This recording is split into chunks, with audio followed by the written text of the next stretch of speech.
کوئی چیز نہیں. ہاں اتنا ہے کہ جسمانی طاقت کو جانے میں ٹائم لگ سکتا ہے, تھوڑے ٹائم بعد جائے گی, لیکن وہ بھی پکا نہیں. کسی حادثے میں گر گیا, وہ ساری جسمانی طاقت ختم ہو جائے گی.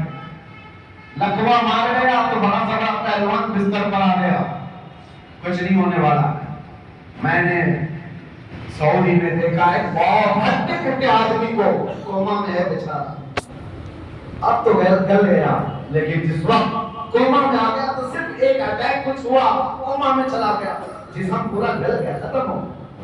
تو جس وقت جسم پر بہت طاقت ہے وہ اچانک بھی جا سکتا ہے, لیکن نارملی دیکھا گیا ہے کہ جانے میں ٹائم لگتا ہے جسمانی طاقت. مال کا کوئی بھروسہ نہیں. لوگ یہ کہتے اتنا ہمارے پاس ہے کہ ساتھ پوچھتے کھائیں گی.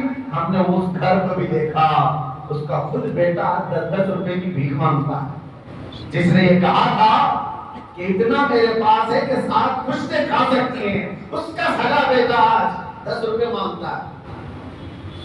یہ مال کو جانے میں زیادہ وقت نہیں. تیسرا پاور اور منصب. جو لوگ آج بیٹھے ہوئے ہیں ان کو لگتا ہے کہ سب کچھ ہم اپنی کرسی سے کر لیں گے.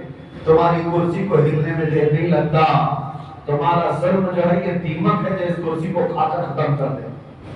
ظلم کرسی پر بیٹھا ہوا آدمی جب کرتا ہے, مال والا اور کرسی والا دونوں, یہ وقت کے ساتھ ایسے تیز بہتے ہیں کہ ان کو اندازہ ہی نہیں ہوتا.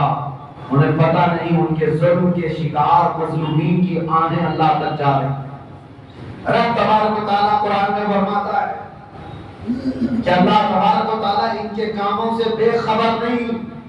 جو لوگ پیڑت ہیں, ظلم کے نشانہ بنے ہوئے ہیں, تو کیا ان کو انصاف نہیں ملے گا؟ دنیا کی عدالت انصاف نہ دے, اللہ کی عدالت تو ہے جو انصاف عطا کرے. ظالم دنیا میں بھی بھگتے گا اور آخرت میں اس کا دردناک انجام. فرعون کے ساتھ کیا ہوا, نمرود کے ساتھ کیا ہوا, ہر ایک مچھر سے ہلاک ہو گیا. فرعون پانی میں غرق کر تباہ ہو گیا, غرق ہو کر تباہ ہو گیا. ابو جہل کو 2 چھوٹے بچوں نے مار کر گرا دیا. جو طاقت اور مال کا نشہ تھا جس کو, آج حالات ایسے میرے عزیزوں, یہ 2 طرح کا ظلم بہت بڑھ گیا ہے, مال میں اور پاور کا. آج جو پوری انٹرنیشنل نیوز گھوم رہی ہے امریکہ کی دادا کی, کوئی بولنے والا ہے اس پر؟ وہ کسی بھی ملک کے راشٹرپتی کو اٹھا کر کے لے جائے, کسی کو کچھ نہیں. حالانکہ نئی بات نہیں ہے, نئی بات نہیں.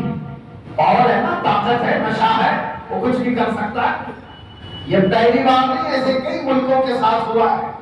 دوسرے ملکوں میں جا کر کے بم گرا دینا, دوسرے ملکوں کے چنی ہوئی سرکاروں کو گرا دینا, یہ پہلی بار ہے.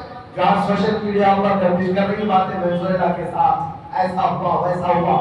ارے خود یہاں ہمارے ملک میں جب ممبئی پر اٹیک ہوئے تھے, حملے ہوئے تھے, آپ کو پتا ہوگا, کافی سال پرانی بات, تاج پر اور یویٹی میں جو حملے ہوئے تھے, اس وقت پکڑ کر کے ایک اجمل کا صاحب کو تو بہت گھمایا گیا ہے نیوز میں, لیکن آپ کو پتا ہے ایک ماسٹر مائنڈ اور بھی تھا ڈیوڈ نام کا, اور اس کو گرفتار بھی کیا گیا. لیکن امریکہ کی فوج آ کر اس کو راتوں رات یہاں سے لے کر امریکہ چلی گئی, اور یہ کہہ کر کے کہ اس کا مقدمہ ہم چلائیں گے. دادا ہے صاحب, ہمارے ملک کا مجرم ہے, ہمارے ملک میں فساد کیا, لیکن قانون ان کا چلے گا. یہ کیا ہے؟ یہ پاور کا استعمال. دنیا یہی چیز دیکھتی ہے آج.